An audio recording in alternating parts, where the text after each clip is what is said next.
షర్మిలకు కాంగ్రెస్ పార్టీ సోనియా గాంధీ గారు, రాహుల్ గాంధీ గారు, ఖర్గే గారు, కాంగ్రెస్ పార్టీ పెద్దలందరూ నన్ను నమ్మి ఈ బాధ్యతనివ్వడం రాజశేఖర రెడ్డి బిడ్డకు గర్వకారణం.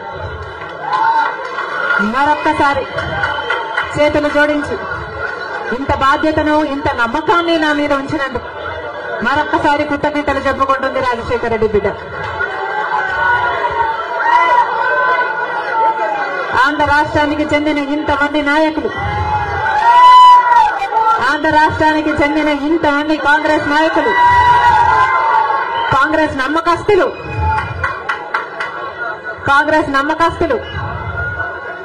కాంగ్రెస్ పార్టీ ఖాడర్ నా మీద ఎంతో నమ్మకం పెట్టుకున్నారు.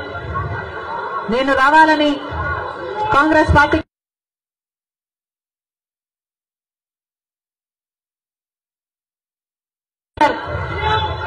వాళ్ళందరికీ మరొకసారి రాజశేఖర రెడ్డి బిడ్డ శిరస్సు వంచి చేతులు జోడించి మనస్ఫూర్తిగా నమస్కరించుకుంటోంది.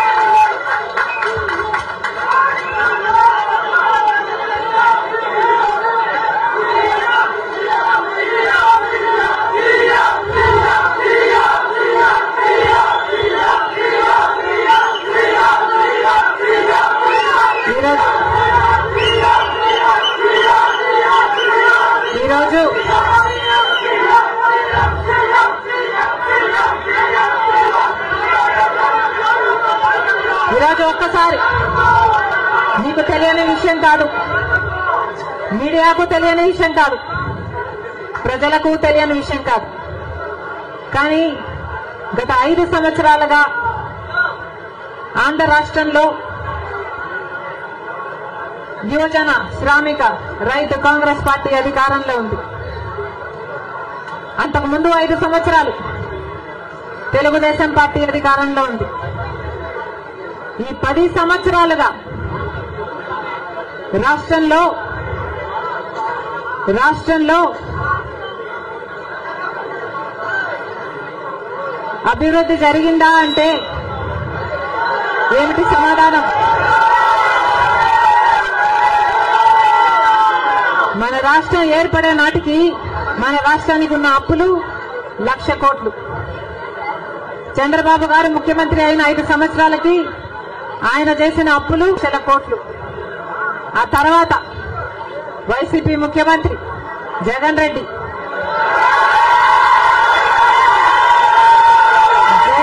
గారు చేసిన అప్పులు 3,00,000 కోట్లకు పైన.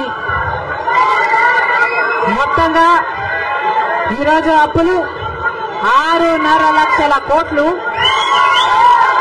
రాష్ట్రానికి చెందిన అప్పులు, కార్పొరేషన్లకు చెందిన లోన్లు చెల్లించాల్సినవన్నీ కలుపుకుంటే 10 లక్షల కోట్ల అప్పుల భారం ఆంధ్ర రాష్ట్రం మీద ఉంది. మరి ఇంత అప్పులు చేశారే, ఇన్ని డబ్బులు తెచ్చారే, మరి రాష్ట్రంలో ఏదైనా అభివృద్ధి జరిగిందా అని భూతద్దం పెట్టి చూసినా ఎక్కడా కనిపించదు. రాజధాని ఉందా? రాజధాని కట్టగలిగారా? రాజధాని కట్టడానికి డబ్బులు లేవు. కనీసం ఒక మెట్రో